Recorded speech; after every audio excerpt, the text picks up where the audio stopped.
Hi there, it's Esther Herbert, and I'm in for another video visit on this gorgeous day. Now, I live in southern Ontario in Canada. We just had snow last week, so having this sunshine today is very meaningful and wonderful. And I'll leave this video visit and pop outside and plant some flowers and really enjoy the day. I hope you're having a good one as well. The topic this week is going to be how to express yourself in ways that you might not have ever done before. Now, what I'm talking about that is, we like to hear appreciation for who we are or what we've done, and we also like to express it because there's something deeply satisfying about that as well.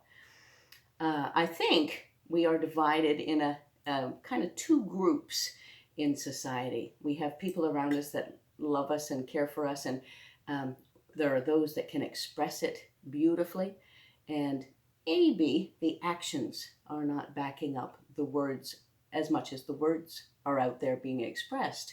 And then there's those that are doers, and they will go about doing and doing and doing, which is marvelous, but they might be lacking in being able to express themselves either orally or in the written word. Either one, they might find difficult. Now, I know that finding a balance in anything, because I have bipolar and I'm an extremist just because of the disease and who I am as a person. My doctor has always said you can't differentiate between the two, your disease and your personality. And I always found that interesting. So, yes, I'm extreme. But I know, just so you'll know a little bit more about me, I'm very good at expressing how I feel.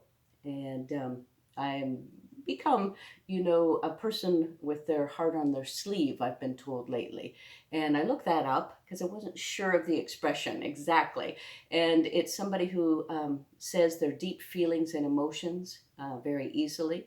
They are prone then to being vulnerable, and then they're prone to being hurt as well, because a lot of people take advantage of people that are highly emotional and so forth. And I can't change who I am, but I can learn from this video visit because I want to be a person that is equally balanced with action as well as the word. And what I mean by that is um, there are many, many people, spouses out there that, will do anything in the world for their family.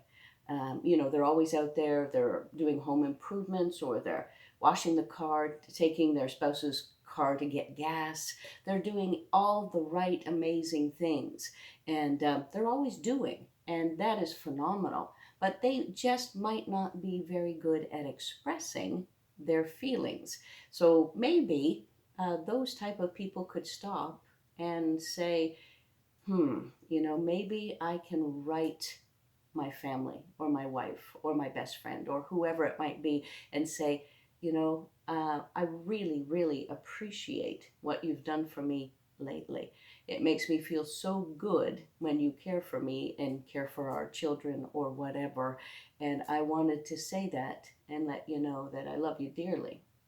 Now, that may sound incredibly scary for some of you.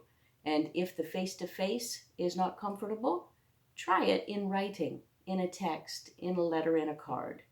That might be easier for you. And believe me, the results will be the same. That person hearing those things for maybe the first time in years will be delighted and very, very touched by that. Then you have the people over here that do a lot of talking, and they say, I love you, you're the best, you're awesome, you're incredible. And they say it all the time over and over and over again. And it's good. But unfortunately, if it's not tempered with some action, those words become empty and hollow. And it's like, oh, yeah, I've heard that before, but what are you doing? I mean, you say you love me and you care, but you're not showing me any kind of love and care. So maybe you scale back on the words and put some action behind it. If you never, ever cut the lawn or vacuum the house or do the dishes or cook a meal, try that out. Believe me, that person that's hearing they're loved all the time might just start feeling it, and it would change your relationship It'll change all of these relationships. You know, I heard that joke ages ago. I think it was in church, and a man was interviewed and said, "So, you must tell your wife that you love her a lot to last 30 years." He said, "No, I told her 30 years at the altar I loved her. Nothing's changed. So why do I need to tell her again?"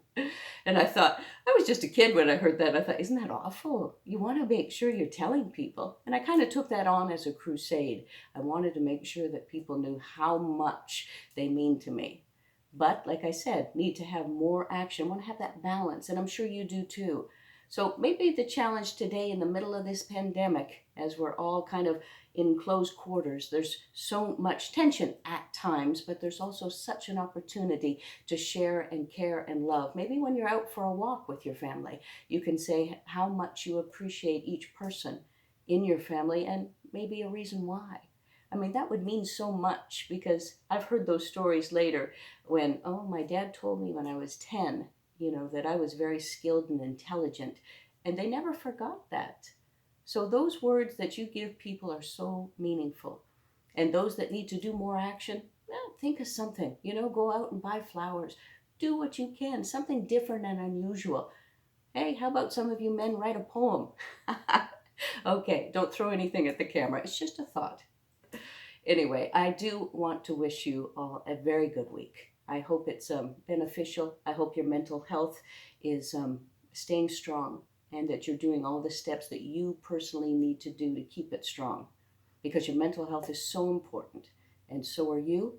So God bless, and I'll see you next time. Bye-bye.